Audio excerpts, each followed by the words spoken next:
시청자 여러분 안녕하십니까. 전 국민의 72%가 한 달에 한 번 이상은 영화를 본다고 답할 정도로 영화 감상은 보편적인 취미생활로 자리 잡았습니다. 하지만 시청각 장애인들에게 영화관은 아직도 높은 벽인데요. 개선되곤 있지만 속도가 너무 더딥니다. 이병선 기자입니다. 청각장애인 방현옥 씨는 한국 영화에 관심이 많지만 자막이 없어서 내용을 이해하기 어렵습니다. 한 달에 한 번 영화관에서 자막 있는 한국 영화를 상영할 때면 반가운 마음이 앞섭니다.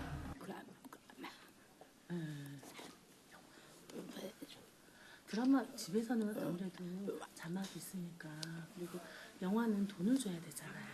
그러니까 무료로 이렇게 영화를 상영해요. 장애인을 위한 화면 해설과 한글 자막이 들어간 영화는 도내에서 일주일에 한두 번꼴로 상영됩니다. 그나마 원주, 춘천, 강릉 등 12개 지역을 순회하기 때문에 한 지역을 기준으로 하면 한 달에 한 번으로 줄어듭니다.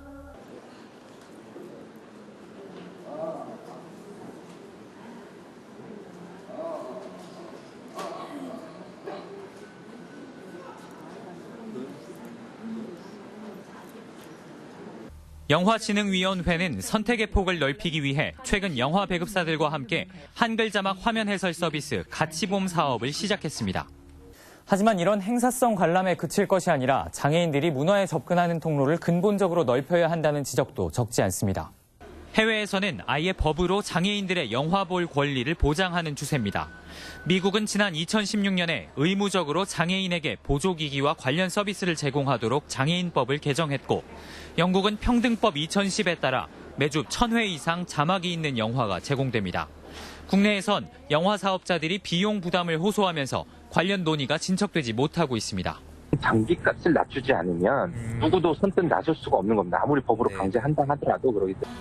서울중앙지법이 2년 전 영화관이 시청각 장애인에게 정당한 편의를 제공하지 않는 건 위법이라고 판결했지만 배급사들의 항소로 2심이 진행 중입니다. MBC 뉴스 이병선입니다. 국도 7호선 동해망상에서 강릉 옥계 구간은 피서철마다 정체를 겪는 구간입니다. 지난 2011년 확장 공사에 착공해 9년 만인 오는 6월 개통을 앞두고 있습니다. 배연환 기자가 보도합니다. 동해시의 대표적인 관광지인 망상해수욕장 입구 도로가 시원하게 정비됐습니다. 왕복 2차선이던 도로는 4차선으로 확장됐고 신호 체계도 새로 바뀌었습니다. 단차선이 2차선으로 늘어나니까 편안하고 운전하기 좋고요. 지금 저쪽 공사하는 게 마무리가 빨리 됐으면 좋겠네요. 국도 7호선 동해망상에서 강릉 옥계까지 8.5km 구간의 4차선 확장을 위한 막바지 공사가 진행되고 있습니다. 원주지방국토관리청이 지난 2011년부터 공사를 시작했지만 문화재 발굴과 예산 확보 등으로 공사 기한이 3년 넘게 미뤄졌습니다. 일부 구간의 마무리 공사를 마친 뒤 차량이 몰리게 될 피서철 이전에는 개통할 수 있을 것으로 예상됩니다. 현재 공정률은 98%로 오는 6월 개통을 앞두고 있습니다. 총 연장 8.5km 중 현재 5km를 4차선 개통을 완료하였고, 나머지 잔여 구간은 6월 달 전 구간 개통을 완료할 예정입니다. 망상 옥계 구간 국토 개통과 함께 동해안 자전거길 가운데 유일하게 끊어져 있는 3km 구간도 연결됩니다. MBC 뉴스 배연환입니다. 지난달부터 독감 의심 환자가 꾸준히 늘고 있어 주의하셔야겠습니다. 질병관리본부에 따르면 지난주 독감 의심 환자는 1000명당 42명으로 7주 연속 증가했습니다. 특히 7살에서 12살 사이 미취학 아동과 초등학생 환자가 가장 많았습니다. 보건당국은 B형 독감이 유행하고 있다며 갑자기 열이 나거나 호흡기에 이상 증세가 나타나면 곧바로 병원을 찾아야 한다고 당부했습니다. 영농철이 시작되며 외국인 계절 근로자 프로그램이 본격 운영됩니다. 춘천시는 필리핀 바탕가스 주와의 협력으로 외국인 근로자 72명이 오늘 입국했다고 밝혔습니다. 이들은 토마토와 오이 등 춘천 지역 40여 농가에 배치돼 오는 7월까지 일합니다.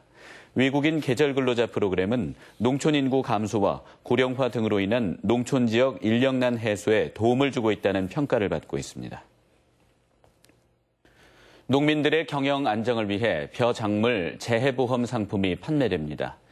농림축산식품부는 오는 20일부터 6월 28일까지 농협을 통해 자연재해나 야생동물, 병해충 등으로 인한 벼 피해를 보상하는 벼농작물 재해보험을 판매한다고 밝혔습니다. 올해 벼농작물 재해보험은 보장 병충해가 예전에 비해 한 종 늘었고 사료용 벼도 가입이 가능해졌습니다. 한편 지난해 도내에서는 4,500여 농가가 벼농작물 재해보험에 가입했습니다. 강원도는 접경지역 활성화 문화 프로젝트로 DMZ 평화이음 토요 콘서트 첫 공연을 오늘 오후 4시 인제군에서 개최했습니다.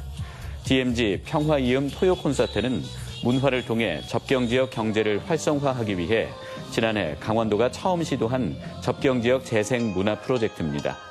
강원도는 오늘 인제군을 시작으로 10월까지 접경지역 5개 군에서 주말마다 상설 공연 프로그램을 운영하고 강원도 청년예술인과 지역예술인들이 만드는 다채로운 프로그램을 마련할 계획입니다. 산림청이 산불을 막기 위해 불법 소각 단속 기간을 이달 말까지 연장합니다.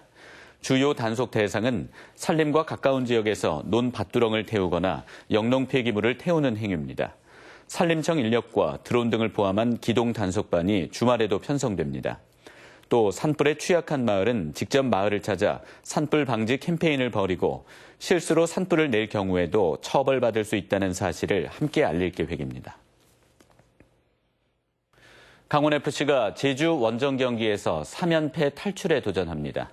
내일 오후 2시 제주 종합운동장에서 열리는 하나원큐 K리그1 2019 8라운드 경기에서 강원FC는 제주를 상대로 3연패 탈출을 노립니다. 지난 시즌 강원FC는 제주를 상대로 2승 1무를 기록했습니다. 강원은 현재 2승 1무 4패로 리그 12개 팀 가운데 10위로 처져 있습니다. 군부대 사망사고 진상조사에 접경지역 자치단체도 힘을 모으고 있습니다. 양구군은 대통령 소속 군 사망사고 진상규명위원회의 활동을 돕기 위해 지역 축제 등에서 군대 의문사 유족의 신고를 받는다는 사실을 적극적으로 홍보하기로 했습니다. 지난해 9월 설립된 진상규명위원회는 창군 이래 지금까지 군대에서 발생한 모든 의문사와 사고사, 병사, 자해 사망 등에 대해 진정을 받아 진실 규명 작업을 벌이고 있습니다. 춘천시가 이달 말까지 주민참여예산위원 50명을 공개 모집합니다. 위원으로 선정되면 춘천시의 발전과 문제 해결을 위한 사업 선정은 물론 예산 수립 과정에도 참여할 수 있습니다. 19세 이상 춘천 시민이면 누구나 응모할 수 있고 2021년까지 2년 동안 활동합니다. 춘천시는 주민참여예산제도의 이해를 돕기 위해 관련 교육을 실시하는 학교를 다음 달부터 운영할 계획입니다. 정선군이 오는 24일 군청 대회의실에서 도시재생전략계획 수립을 위한 주민공청회를 엽니다.